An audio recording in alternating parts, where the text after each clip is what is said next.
वाराणसी। अधिक समय से अधिवक्ता हितों से जुड़े वरिष्ठ अधिवक्ता विनोद कुमार शुक्ल ने आज दी सेंट्रल बार एसोसिएशन के अध्यक्ष पद के लिए अपना नामांकन दाखिल किया। नामांकन के दौरान अधिवक्ताओं की अच्छी खासी मौजूदगी देखने को मिली। इस अवसर पर अधिवक्ता विनोद कुमार शुक्ल ने कहा कि वह यह चुनाव पूरी तरह अधिवक्ता हितों को ध्यान में रखते हुए लड़ रहे हैं। उन्होंने स्पष्ट किया कि चुनाव जीतने के बाद उनकी पहली प्राथमिकता कचहरी परिसर में अधिवक्ताओं के बैठने की गंभीर समस्या को दूर करना होगी। इसके साथ ही अधिवक्ताओं को मिलने वाली मूलभूत सुविधाओं जैसे बैठने की समुचित व्यवस्था, स्वच्छता, पेयजल और अन्य आवश्यक संसाधनों को बेहतर कराने के लिए वे निरंतर प्रयास करेंगे। नामांकन के दौरान अधिवक्ताओं ने उन्हें समर्थन देते हुए उनके पक्ष में एकजुटता दिखाई।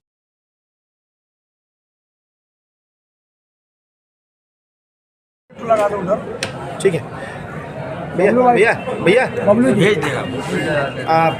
सर पूरा परिचय। मैं विनोद कुमार शुक्ल, पूर्व महामंत्री दी बनारस बार एसोसिएशन और वर्तमान में मैं बनारस बार एसोसिएशन के अध्यक्ष पद का प्रत्याशी हूँ। किन मुद्दों को लेकर आप चुनावी मैदान में उतरे हैं? देखिए, अधिवक्ता स्वतंत्रता के बाद, देश के गणतंत्र होने के बाद देश के और प्रदेश के जो नियामक सत्ताधारी लोग वर्तमान तक थे और हैं, उन लोगों ने अधिवक्ताओं को नज़रअंदाज किया है। आज देश की आज़ादी के 75 साल से भी अधिक हो जाने के बावजूद अधिवक्ताओं के हितों के प्रति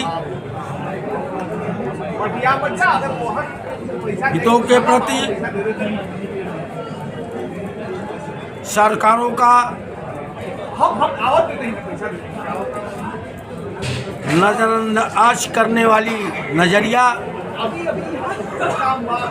का परिणाम है कि आज तक न हमारे नए अधिवक्ताओं को स्टाइपेंड, हमारे जो 70 साल या 70 साल से ऊपर के अधिवक्ता हैं, उनके लिए पेंशन की व्यवस्था नहीं हो पाई।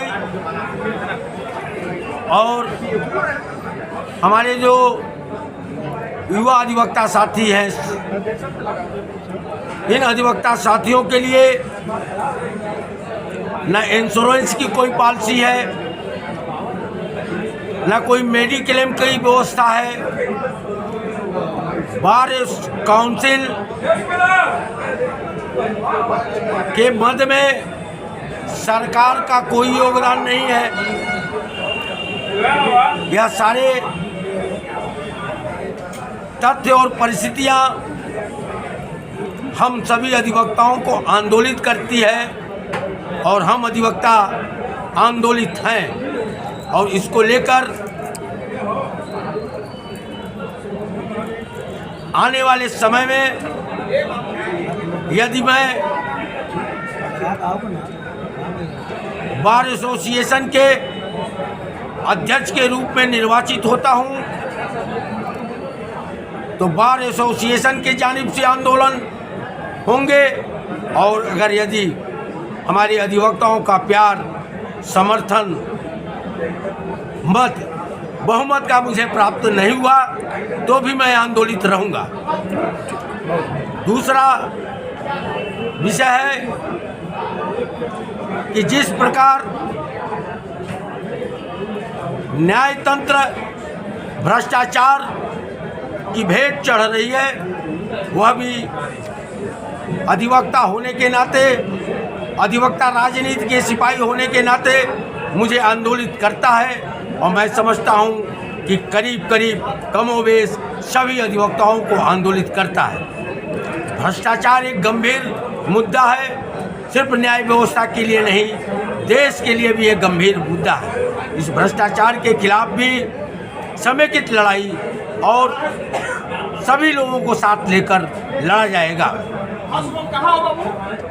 माननीय उच्च न्यायालय ने हम अधिवक्ताओं को और बार एसोसिएशन को अपने आदेश से जंजीरों में बांधने का प्रयास किया और निर्देश दिया कि बार एसोसिएशन कार्य बहिष्कार नहीं कर सकते हैं। अगर कार्य बहिष्कार करते हैं तो उनके खिलाफ, उनके पदाधिकारियों के खिलाफ हम अनुशासनात्मक दंडात्मक कार्रवाई करेंगे। मैं इस फरमान से भी अत्यंत क्षुब्ध हूँ, मर्माहत हूँ और सभी अधिवक्ता साथी क्षुब्ध और मर्माहत हैं। और इसका मुखर जवाब और मुखर रूपता से, प्रमुखता से इस बात को लड़ने के लिए बार एसोसिएशन में मैं अध्यक्ष पद के उम्मीदवार के रूप में अपनी सहभागिता कर रहा हूं, प्रतियोगिता में शामिल हुआ हूं। और अगर बार एसोसिएशन में मैं अध्यक्ष के रूप में निर्वाचित होता हूं तो एक प्लेटफार्म होगा, एक बड़ी बार एसोसिएशन की ताकत और गरिमा है। उस ताकत और गरिमा के साथ अपने साधारण सभा के साथ मिलकर सरकार को अधिवक्ताओं के स्टाइपेंड, पेंशन, इंश्योरेंस, मेडिक्लेम लागू करने के लिए मजबूर किया जाएगा। और माननीय उच्च न्यायालय को यह बता देना होगा कि यह हुकूमत, यह सरकार, यह न्यायतंत्र, यह विधायिका आम जन के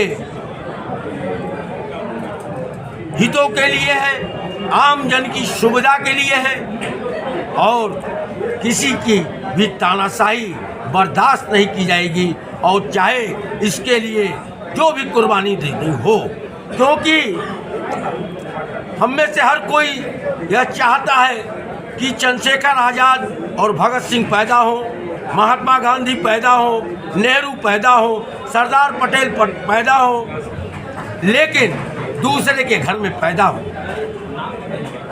हमारे घर में चंद्रशेखर आज़ाद पैदा होना चाहिए, हमारे घर में भगत सिंह पैदा होने चाहिए। हम उस लड़ाई को दूसरे के माथे ठेलकर अपनी जिम्मेदारी से नहीं बच सकते। और इस जिम्मेदारी को स्वीकार करते हुए मैं बार एसोसिएशन के अध्यक्ष पद पर अपनी दावेदारी किया हूँ और अधिवक्ताओं की अदालत में अपनी साधारण सभा के सामने मैं गया हूँ। और यह आप सबके जानिब से भी बता देना चाहता हूँ, मैं अधिवक्ताओं से भी चर्चा और परिचर्चा के माध्यम से बता रहा हूँ कि यह लड़ाई सिर्फ वादा नहीं किया जा रहा है, यह लड़ाई जनवरी माह से ही सामने होगा।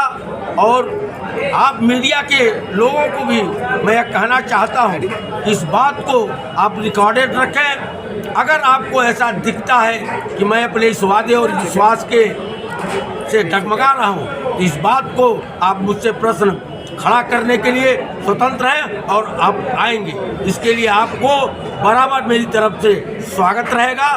धन्यवाद।